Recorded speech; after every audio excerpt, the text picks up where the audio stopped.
இன்று நம்முடன் பேச இருக்கக்கூடிய அரசியல் விமர்சகர் தோழர் திருச்சி சூர்யா அவர்கள்.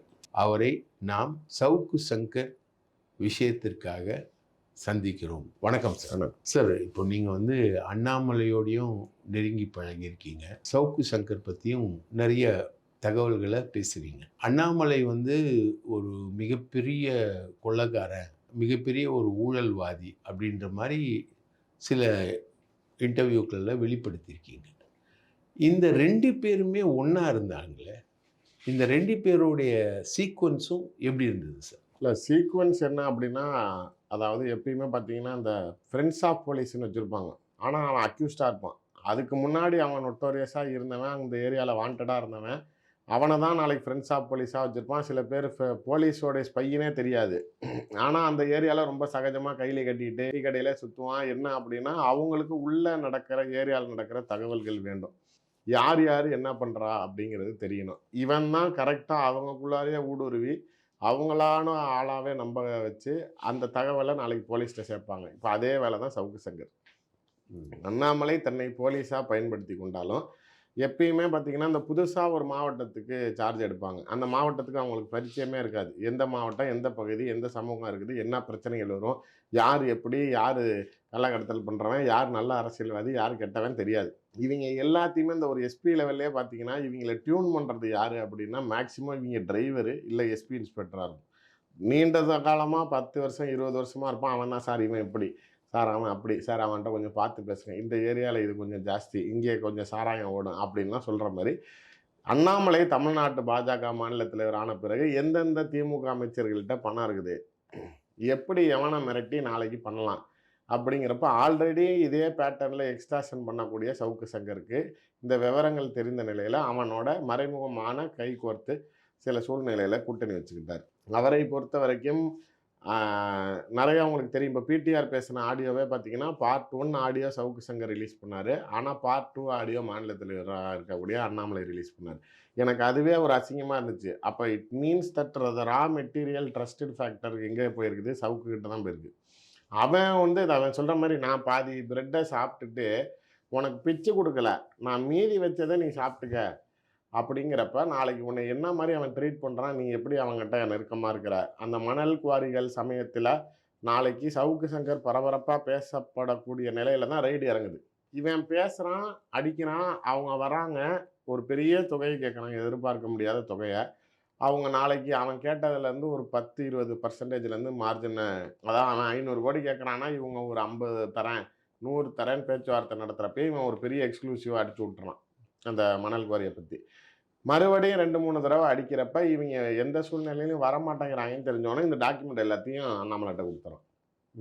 இவர் வாங்கினதுக்கப்புறம் மேலே கூப்பிட்டு, இவங்க தான் டிஎம்கேவோடைய ஃபண்ட் சோர்ஸு, இவங்களால தான் எலெக்ஷனில் 24 தேர்தலில் எல்லா பாராளுமன்ற தொகுதிக்கும் இவன் தான் பணம் கொடுக்க போகிறான், இவனை ஃப்ரீஸ் பண்ணணும் அப்படின்னு இவர் அடித்து இவர்கிட்ட வர வச்சு இவர் தன்னுடைய தேவைக்கு பயன்படுத்திக்கிறார். ஸோ இதை யார் அப்படின்னு இந்த ஃப்ரெண்ட்ஸ் ஆஃப் போலீஸாக இருக்கக்கூடிய அக்யூஸ்ட் தான் இப்போ இவன். தன்னை ஏற்கனவே முன்னாடி காவல்துறை அதிகாரி, இவன் ஆக்சுவலாக கொஞ்சம் ரிவர்ஸு. அக்யூஸ்டாக இருந்து ஃப்ரெண்ட்ஸ் ஆஃப் போலீஸ் ஆவாங்க, இவன் போலீஸாக இருந்து அக்யூஸ்ட் ஆகிட்டான். அதனால இந்த ரெக்கார்டை எடுத்து இவர்கிட்ட கொடுக்க போக, இங்கே பாருங்கள், நேருக்கிட்ட இங்கே இவ்வளோ இருக்கும், பிடிஆர்கிட்ட இவ்வளோ இருக்கும். இப்போ அண்ணாமலை மீது டெல்லியுடைய கோபமே என்ன அப்படின்னா, உண்மையிலேயே கட்சி வளர்ச்சிக்காக சில அமைச்சர்களை நீ கைது செய்திருந்தால், அவர்களுக்கு சில இடைஞ்சல்கள் கொடுத்திருந்தா கட்சி வளர்ச்சி அடைஞ்சிருக்கும். ஆனால் நீ நாளைக்கு ஒரு சில அமைச்சர்களோட ரொம்ப இணக்கப்போக்க கையாண்டு நீ தனிப்பட்ட முறையில் பயனடைஞ்சுக்கிட்ட. ஆனால் நாளைக்கு உனக்கு குரோதம் இருக்கிறவன் மேலே மட்டும் நீ உன் கோபத்தை ஒட்டிக்கிட்ட. இப்போ செந்தில் பாலாஜியே உனக்கு பிடிக்காது. அதனால் உடனே டெல்லிக்கு கொங்கு பெல்ட்டில் நாளைக்கு என்ன தான் ஈரோடு முத்துசாமி இருந்தாலும், வெள்ளை கோயில் சாமிநாதன் இருந்தாலும், ஆனால் செந்தில் பாலாஜி வந்ததுக்கப்புறம் தான் திமுகவுக்கு கொங்கு பெல்ட் ஸ்ட்ராங் ஆகுது.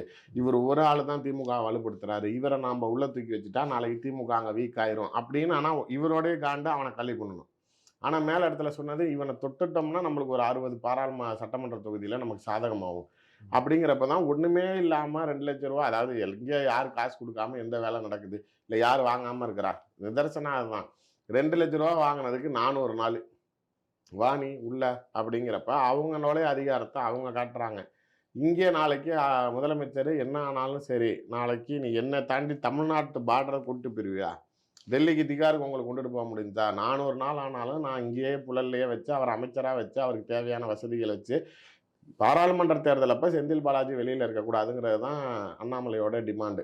ஆனால் ஜெயிலுக்குள்ளாரையே இருந்துக்கிட்டு கூட அண்ணாமலையை ஏற்று யார் நிற்கணும், கோயம்புத்தூரில் அண்ணாமலையை ஜெயிக்க விடாத அளவுக்கு செந்தில் பாலாஜியோடைய வேலைகள் இருந்த மாதிரி இவர் இதனால் கட்சிக்கு பயன் இருக்குதானா? இல்லை. நீங்கள் இதே நேருவை ஏன் விட்ட? ஐ பெரியசாமி கிட்ட போல. ஏவாவேலு தான் வீட்டுக்கு ரைடு வந்தப்பயே ப்ரெஸ் மீட்டில் சொன்னதை ஒரு டிபார்ட்மெண்ட்டுக்குள்ளார ரைடு போகிறீங்க, ஆனால் மந்திரி வீட்டுக்கு போக மாட்டேங்கிறீங்க, என் வீட்டுக்கு ஏன் வந்தீங்கன்னு கேட்டார். அதாவது மணல் குவாரிகளுக்கு ரைடு போறீங்க, ஆனால் துரைமுருகன் வீட்டுக்கு போக மாட்டேங்கிறீங்க, என் வீட்டுக்கு எதுக்கே வந்தீங்க அப்படிங்கிறப்ப இந்த நிலையில் இப்படி பேசுகிறவர் அதுலேருந்து கரெக்டாக ஒரு 15 நாளில் கவர்னரோட டீ பார்ட்டியில் அண்ணாமலையோட எந்திரிச்சு நின்று கை குலுக்கி கட்டி பிடிக்கிறார்.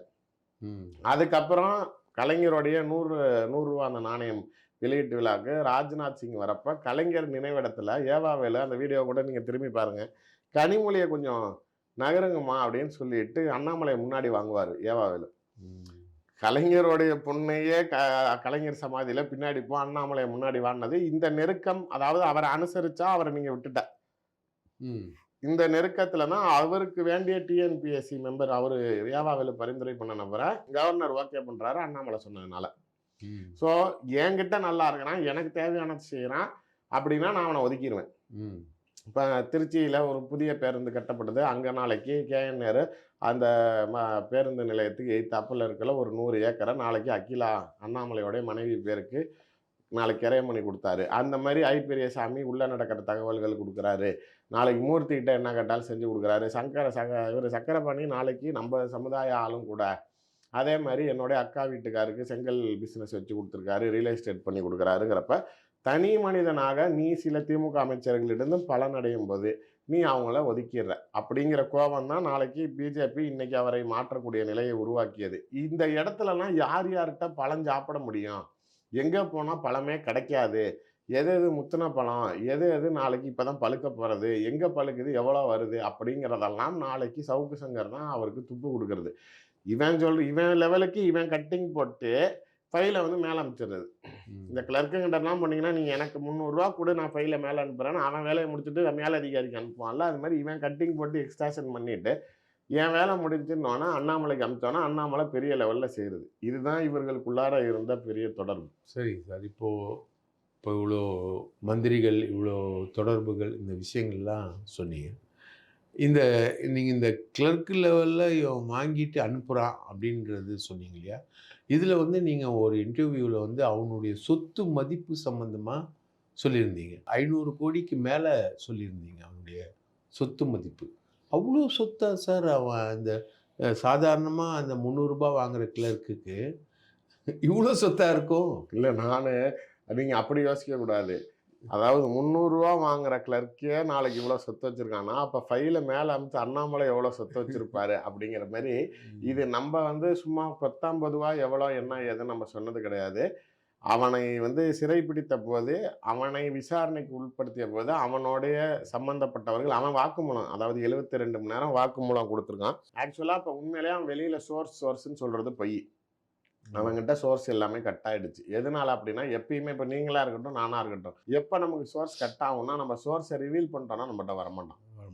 யாராக இருந்தாலும் சரி, அவங்கள பொறுத்த வரைக்கும் பிரச்சனை வெடிக்கணும், ஆனால் என் பேர் வெளில வரக்கூடாது.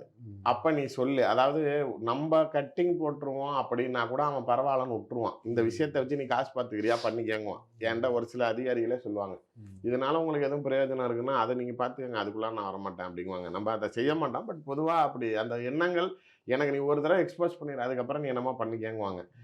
ஆனால் அவன் பேர் வந்துடக்கூடாதுங்கிறதெல்லாம் அவன் கடைசி வரைக்கும் உறுதியாக இருப்பான். இந்த 72 மணி நேரம் ஆடியோவில் அவன் டிஜிபியிலேருந்து, ஐஏஎஸ் ஆஃபீஸர்லேருந்து, டிபார்ட்மெண்ட் செக்ரட்டரிஸ்லேருந்து, எஸ்பி லெவல்லேருந்து, எங்கெங்கே யார் இந்த சிஎம் லெவலில் இருக்கிற டிரைவருங்க வரைக்கும் எல்லாத்தையும் கொத்து விட்டான். யார் என்கிட்ட பேசுவா, சில பேர் நானாக பேசுவேன், என்ன விஷயத்தினால அவங்கள கையகப்படுத்துவேன், எதை மிரட்டி ஒருத்தவங்கள கையில் வச்சுருந்தேன், ஈவனா என்கிட்ட சில சமயங்களை தானாக கூப்பிட்டு பேச ஆரம்பித்தான். அவன் தேவைக்காக இதை கேட்டான், டிரான்ஸ்ஃபர் கேட்டான், நான் வேறு வகையில் செஞ்சு கொடுத்தேன். அன்னையிலேருந்து நான் எது செஞ்சு கேட்டாலும் அவன் மறைமுகமாக செஞ்சு கொடுப்பான்னு பாட்டாக படிச்சிட்டான். அந்த கன்ஃபெஷன் ஸ்டேட்மெண்ட் முதலமைச்சரால் நாளைக்கு முழுமையாக கேட்கப்பட்டது. அதை சார்ந்து தான் சில அதிகாரிகள் நாளைக்கு இப்ப அந்த சவுக்கு சங்கர் அரெஸ்ட்டுக்கு அப்புறம் இன்று வரை நாளைக்கு ஒரு முக்கிய பதவிகள் கொடுக்காம எங்கேயோ மூளைக்கு அடிச்சு வச்சிருக்கிறதெல்லாம் அதனால தான். குடுத்தவனுக்கு தெரியும் இவன் போட்டு விட்டான்டா அதனால தான் நம்மளை அடிச்சாங்கன்னு.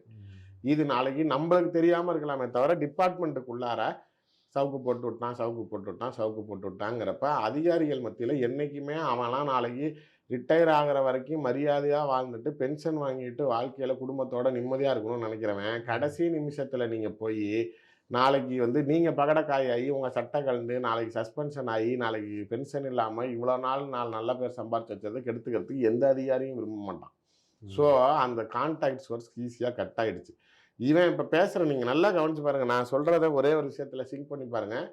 அவன் இப்போ ஃபேக்சுவலாக பேசாமல் நம்ம ஏதாவது போனால் வேற மாதிரி கோர்ட்டுக்கு போய் பிரச்சனை ஆகுதுன்னு அவன் உண்மையிலேயே இப்போ டிஸ்கஸ் பண்ணுறது பூராமே இவங்க 2 பேரும் ஒரு டாபிக் ஆரம்பிப்பாங்க. அதுக்கு முன்னாடியே ஏதோ ஒரு நியூஸ் பேப்பர் கட்டிங் வச்சுருவாங்க. எதெல்லாம் இந்த புரணி பேசுகிற பத்திரிகைகளோ தினமலர் மாதிரி இந்த டீ கடை பெஞ்சுன்னு போடுவான். அதில் இல்லாத பொல்லாத சில கதைகளை எழுதுவான். தனிப்பட்ட முறையில் நாளைக்கு அவனோடைய அஜெண்டாக்களை கொண்டுட்டு வரதுக்காக ஒரு கதைகள் பேசுவான். இப்போ இவனுக்கு வேண்டிய ஒரு சில பத்திரிகையாளர்கள் இந்த எக்ஸ்டாஷன் ஃபேக்டரில் இவனுக்கு ஃபேவரபுளாக செய்யக்கூடிய நபர்கள் இந்த விஜயகுமார் மாதிரி இந்த இந்துவில் இருந்தவங்க இப்போ இந்தியன் எக்ஸ்பிரஸில் இருக்காங்க. இது மாதிரியான ஆட்கள்லாம் இருக்காங்களா இவங்களை வச்சு ஆங்கில நாளிதழ்லையும் வேணுங்கிற விஷயங்களை சில விஷயங்கள் கொண்டுட்டு வரதை அந்த நியூஸ் கட்டிங் வச்சிடுறது. அதாவது I was discussing related to the news paper topic தான், நான் தனியாக அதுவும் பேசலை அப்படின்னு கொண்டுட்டு வரான். எனக்கு நினைவுனா அந்த அந்த தந்தி டிவி ஆரம்பித்தப்ப காலையில் ஒரு லேடியும் ஒரு ஜென்ஸும் காலையில் ஒரு பேப்பராக எடுத்து இதில் இப்படி வந்திருக்குது, அதில் இது பாருங்க இந்த கண்டென்ட் இப்படி அப்படி டிஸ்கஸ் பண்ணுவாங்கல்ல. இப்போ அந்த வேலையை தான் சவுக்கு பார்க்குறானே தவிர அந்த ஒரு எதெல்லாம் நாளைக்கு பஞ்சாயத்து பண்ண முடியுமோ அதுக்கு உண்டான டாபிக் வச்சு பேசுறானே தவிர எதுக்காகனா சோர்ஸ் ஃபுல்லாக கட் ஆயிடுச்சு. அந்த 72 மணி நேரம் ஆடியோவில் அவன் தெளிவாக சொல்கிறான் யாரை மிரட்டி யாரிடம் இருந்து எவ்வளவு பணம் பறித்தேன். இன்னமும் யூடியூப்ல இருக்கு, நான் சும்மா சொல்லலாம். சேகர் ரெட்டியை பற்றி ரெட்பிக்ஸ் வீடியோவில் ஃபெலிக்ஸும் சவுக்கு சங்கரும் யார் இந்த சேகர் ரெட்டி அப்படின்னு சொல்லி ஒரு வீடியோ போடுறாங்க. 5 லட்சம் பேர் பார்த்துருக்காங்க. இப்பயும் இருக்குது, நீங்கள் போய் ரெட்பிக்ஸில் தட்டி பார்த்தாலும் வரும்.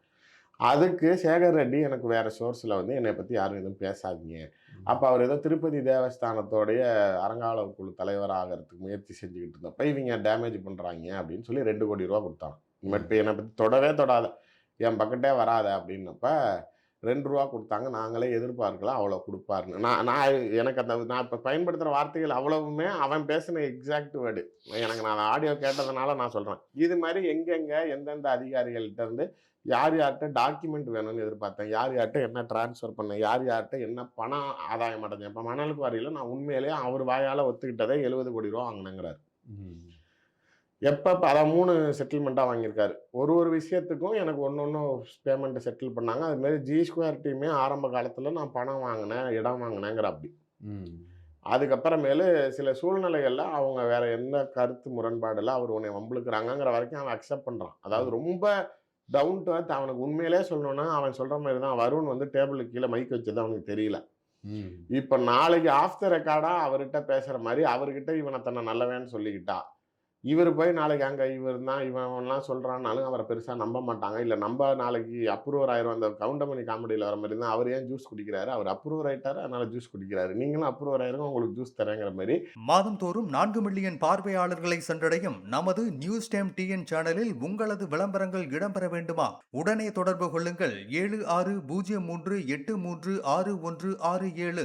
உங்களுடைய பிசினஸை அடுத்த கட்டத்திற்கு கொண்டு செல்ல எங்களுடன் இணையுங்கள். அவன் நாளைக்கு ஜூஸ் கொடுப்பாங்கிற நம்பிக்கையில் ஒரு அப்ரூவர் ஆயிட்டான். ஆனால் அவன் எதிர்பார்க்கல கீழே இவங்க மைக் வச்சிருந்தது. இதில் இந்த சோர்ஸ் ஃபேக்டர்லாம் உண்மையிலே கட் ஆகிடுச்சுன்னா அதனால் அவன் வெளிப்படையாக வெளியில் வந்து காட்டிக்கிறான் தனக்கு இன்னும் ஆட்கள் இருக்கிறாங்க, நான் நினச்சா இன்னும் கவர்மெண்ட். அவனோடைய எண்ணமே என்ன அப்படின்னா இந்த ரமணா படத்தில் வரக்கூடிய விஜயகாந்த் மாதிரி தமிழ்நாட்டில் இருக்க எல்லா அரசு அலுவலகங்களுமே என் ஆள் இருக்கான், எங்கே எது நடந்தாலும் என் காதுக்கு வந்துடும் அப்படின்னு தன்னை வந்து உண்மையிலேயே அப்படி ஒரு பிரதிபலிக்கிறானே தவிர உங்களுக்கும் எனக்கும் இருக்கிற சோர்ஸில் 10% கூட அவன்கிட்ட கிடையாது.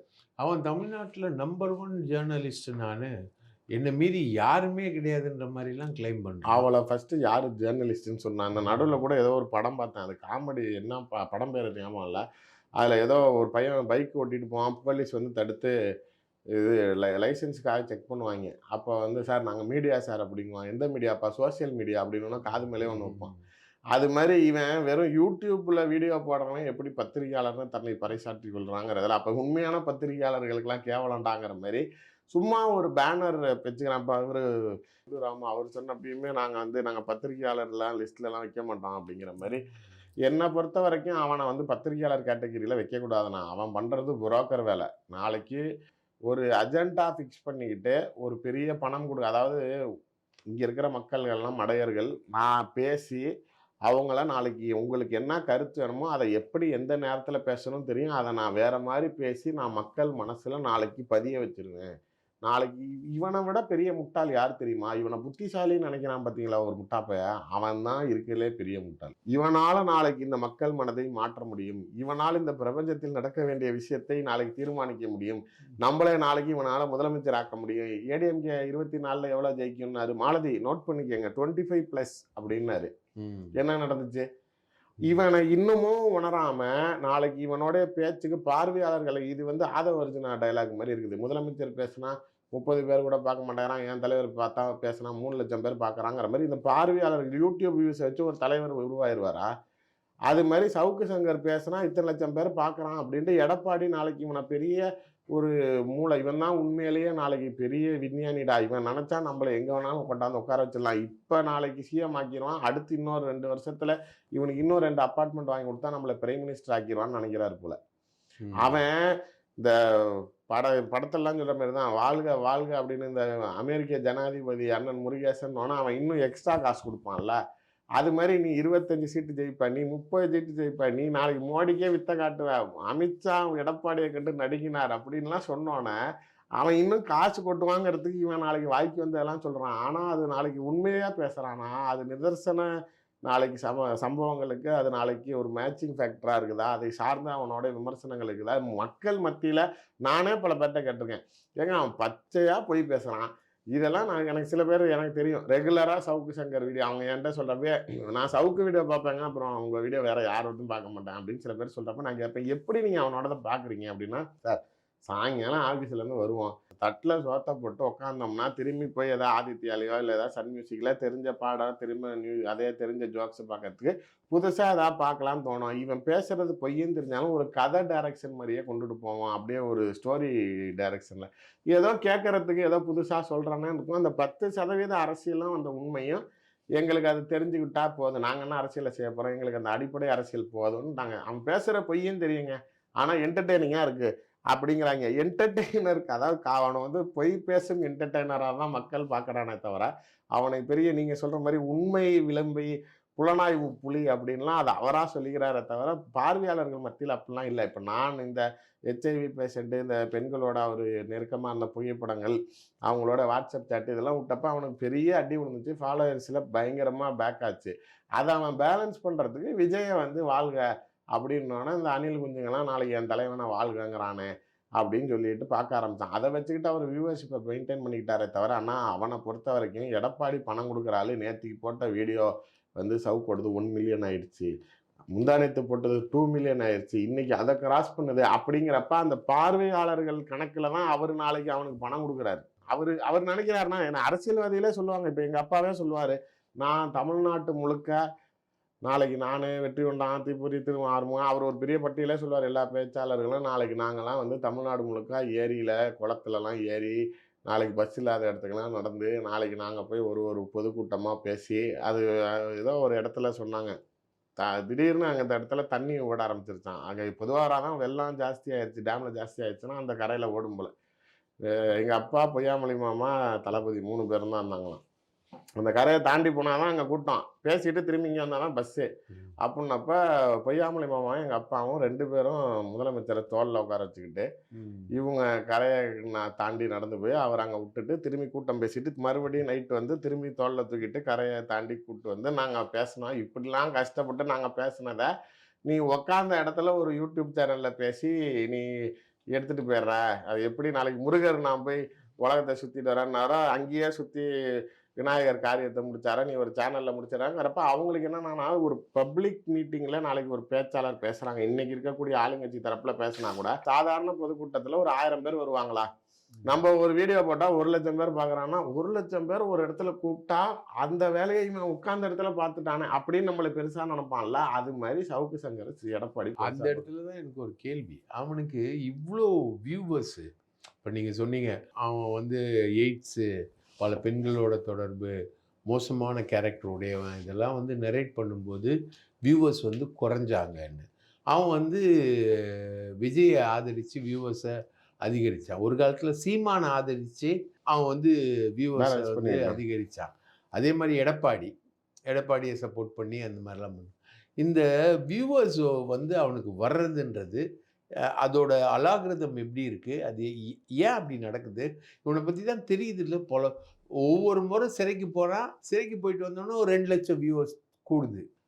இந்த அலாகிருதம் வந்து உண்மையா பொய்யா, இல்லை இது ஒரு மான பார்த்த சீத மாதிரி ஒரு மாய தோற்றமா அப்படின்னு? இல்லை, நிறைய பேர் வந்து அதை பூட் பண்ணுறாங்கன்னு சொல்கிறாங்கன்னா, நான் பூட் வந்து பார்த்தீங்க அப்படின்னா ஒரு வேளை வியூஸை பூட் பண்ணால் கூட லைக்ஸ் கமெண்ட்ஸ் வச்சு கண்டுபிடிச்சிடலாம். மேக்ஸிமம் அந்த வியூஸோட ஒரு 10 to 15% ஆச்சும் மினிமம் ஆஃப் லைக்ஸ் கமெண்ட்ஸ் இருக்கணும். அப்போனா தான் அது ஒரிஜினல். அவனை பொறுத்த வரைக்கும் கமெண்ட்ஸு லைக்ஸ் எல்லாம் கொஞ்சம் ஓரளவுக்கு நியூட்ரலாக தான் இருக்குது.